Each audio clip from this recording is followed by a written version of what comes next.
Well, you can see it behind us. The fountain, the signature of any shopping mall. And here in the tri-state, you can't go far without running into one. Yeah, whether it's flourishing or a ghost town, we wanted to see what is the future of the mall, and more importantly, what form will it take?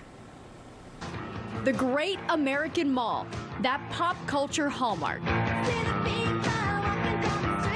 Where's Ty? Oh, she met some random guys at the Foot Locker and escorted them right over there. Ranging from Pleasure Palace with rides that put an amusement park to shame, to open air where you can pull right up to your favorite store, or fully enclosed, climate-controlled mecca. We're never far from one. Malls in the tri-state area really have a convenience factor because, you know, it's harder to drive around, it's harder to park, etc. Alexandra Lang should know. She literally wrote the book on the history of the American Mall, Meet Me by the Fountain. But it's been a while since the mall had a moment. In fact, numbers crunched by Capital One show an average of 1,100 of them closed every year between 2017 and 2022. Back in 1986, there were 25,000 in the U.S. As of 2022, it's estimated there are 1,150 malls left.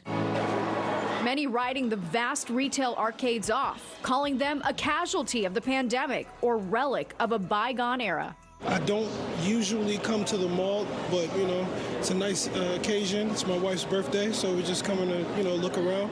And while some are withering on the vine, it's not all bleak. People just kept saying to me, well, don't you think malls are over, completely over? But when I was talking to mall experts, they all said, no, there are some negative trends in malls, but the pandemic is just accelerating trends that were already there. But there's still a core of malls that are successful. According to the 2023 State of the American Mall report, foot traffic is up 10% from 2019 at so-called low-tiered malls, shopping centers with an empty anchor store, while it's up 12% at top-tier ones, like the mall at Short Hills. We are fully occupied right now, and we're already leasing into 26 and 27. Right now, we have about 15 tenants that will be opening up this year, which that's pretty typical here at the mall at Short Hills. Brianna Gross is the general manager of the Lux Shopping Center in North Jersey. That's been attracting window shoppers and those with cash to burn since opening in 1960. People come here and they bring their families, and generation after generation, you know, standing behind me is our ball fountain. You know, multiple generations have even thrown coins in that fountain. So what does the future of the mall look like? Alexandra Lang thinks we're going to see three distinct types emerge. One of them is going to be really a true town center with retail probably oriented more towards food and daily shopping and housing built around it.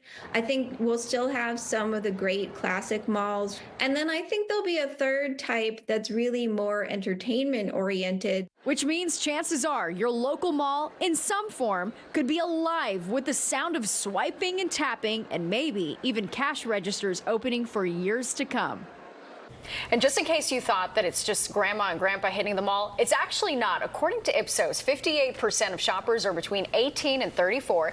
That's compared to 48% of those 35 to 54 and 38% of people 55 and over. Always love a mall walk. I know. It's so 40 years ago, if you told everyone every single mall on earth would still not be thriving 40 years later, then like, I don't get it. Or be converted to like a pickleball court. I know. It would have made no sense to anyone. It's so wild. The internet really has changed everything. It has.